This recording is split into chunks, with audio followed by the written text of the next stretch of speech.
Alright guys, so today I'm going to be putting the drop spindle on the passenger side. As you can see, I've already put it on the driver's side. I don't have the caliper or anything finalized. It's just kind of bolted where it needs to be in the wheel arm. I'm going to be probably putting new rotors on and stuff like that. So I guess I got to put my sway bar bushings on, but I wanted to see what it was going to kind of look like. I do have it jacked up a little on the passenger side right now, so it's not sitting exactly where it needs to be, but it's gonna sit pretty good. Truck's fucking filthy. I haven't been doing much with it, been working a lot, but gotta get this wheel off and stuff like that. Gotta get the wheel off, gotta get the caliper off, and then I gotta get the bolt for that holds the hub assembly on off, and then we'll go from there. Alright, so I got the wheel off. So this right here, this little cover, you might have to take a flat head and pry it out.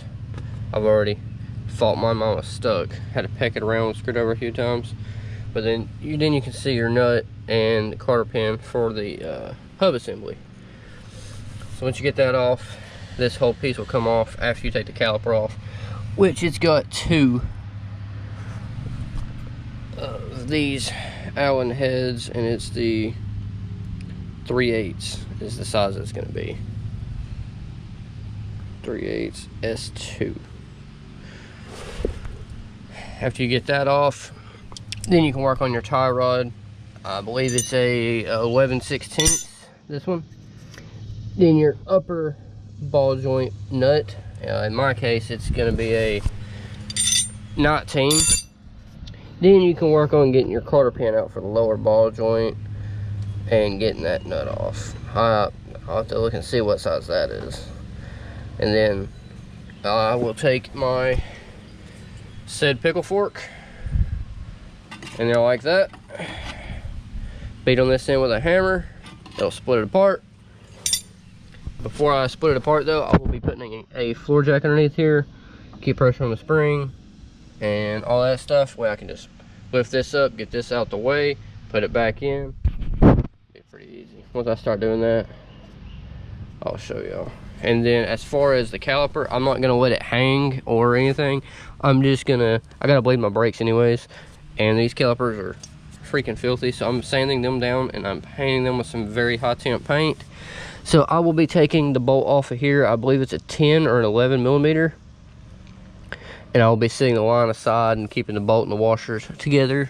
It's got two little copper washers, one on the bottom and one on the top, and be keeping that together. So yeah. Alright guys, so once you have your caliper off, put your line to the side. I got my bolts and stuff right there. Got my brake pads right here.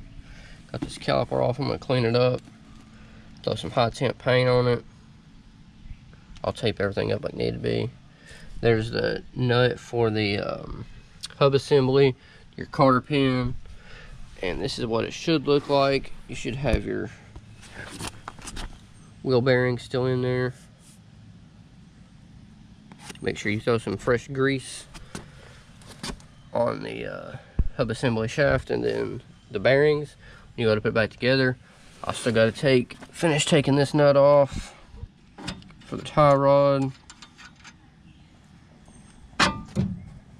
That'll allow this to turn a little bit more, and I can get in there and finish loosening the upper and the lower ball joint.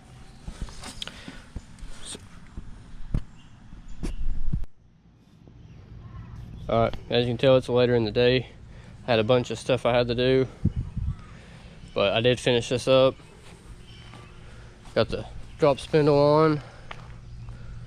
Gotta fix this somehow. But driveway's pretty unlevel, and then One of the tires is low, so it's sitting a little bit more on one side, but it's lowered about 6 inches in the front, between 6.5. Don't look it, but it most definitely is. And then it's lowered about 6.5, I'd say, in the back. It's got a 4-inch angle block and then a leaf spring taken out for now. So I'd say it's about 6.5, somewhere around there. As you can tell, it's super freaking dirty, cobwebs and stuff. But let me get it cleaned up and stuff. I still got to get a radiator and a starter and a temp sensor adapter. I bought 2 temp sensor adapters and it was the wrong ones. But catch y'all on the next one. Got enough.